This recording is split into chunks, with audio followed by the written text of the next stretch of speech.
the paradox that you point out is that liberals, ideologically at least, are constantly insisting that, in fact, structural things and systems are really all we need to pay attention to, and yet seem to act personally as if their own personal effort, discipline, concentration, hard work, all the rest of it, delayed gratification, is absolutely central to their own ideas of their own successful lives. You say the self-same helicopter parents, this quote, who insist that their children delay gratification and make smart, forward-thinking choices, evince political opinions that minimize the importance of those same decisions. Isn't this simply a classic, what I would regard liberal condescension, for example, towards African Americans, which is that they can't help committing murder. It's the structural forces. They can't help completely broken down family. That's absolutely. But we have a absolutely well done, perfect family. We put out our Christmas cards every year with all our listed achievements, and we hold no one else responsible in the same way that we hold ourselves responsible. That's a weird mindset to live in. Yeah, several people out there. I think David Brooks and Ross Douthat also, I think, have pointed out that you have this traditional sort of idea of an antagonism between like the Christian right and the sort of liberal left, so you would have your sort of like Georgetown, a well-to-do living in a brownstone sort of like liberal family who voted for Obama and have a Black Lives Matter sign in their window, et cetera, et cetera. And they're the opposite of sort of the Christian right. But if you actually look at like how they are living their lives, they get married, they have kids, their divorce rates are absolutely tiny, right?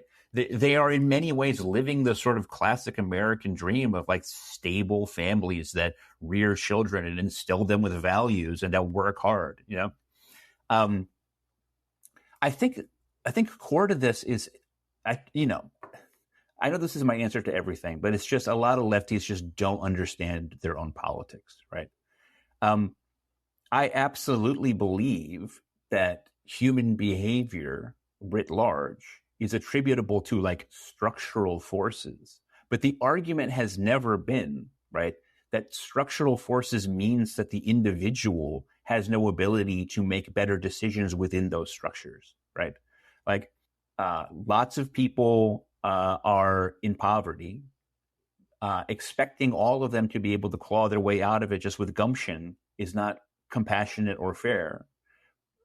But those individual people can make better decisions or worse, right? And so the story that always comes to mind for me with this stuff is about a woman named Joyce Brown. Name, sorry? Joyce Brown was Joyce Brown. Okay. This was a homeless schizophrenic woman in New York. In the 80s and 90s, she became sort of a local celebrity. Joyce Brown, she was Black, but she one of the ways that her disorder manifested was that she expressed intense racism against Black men. So Black men would be walking down the street. She would shout the N-word at them. She would accost them. Sometimes she would strike them. She would periodically soil herself. She was forever running into traffic and almost getting killed. She developed a heroin habit, whatever. She got involuntarily committed.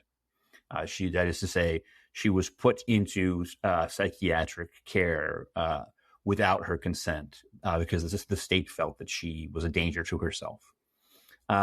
She decided to challenge this, and she got the New York ACLU involved.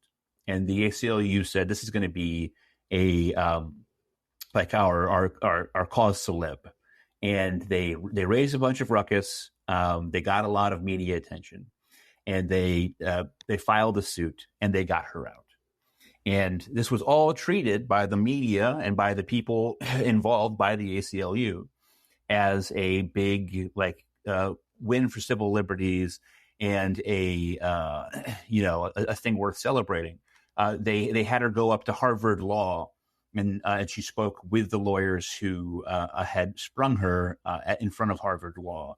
And it was this great Hollywood story.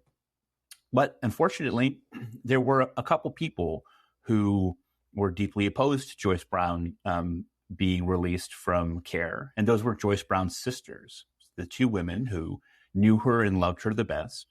They were adamantly opposed to her being let out of psychiatric care because they knew that she lived a life of just absolute instability and unhappiness on the streets.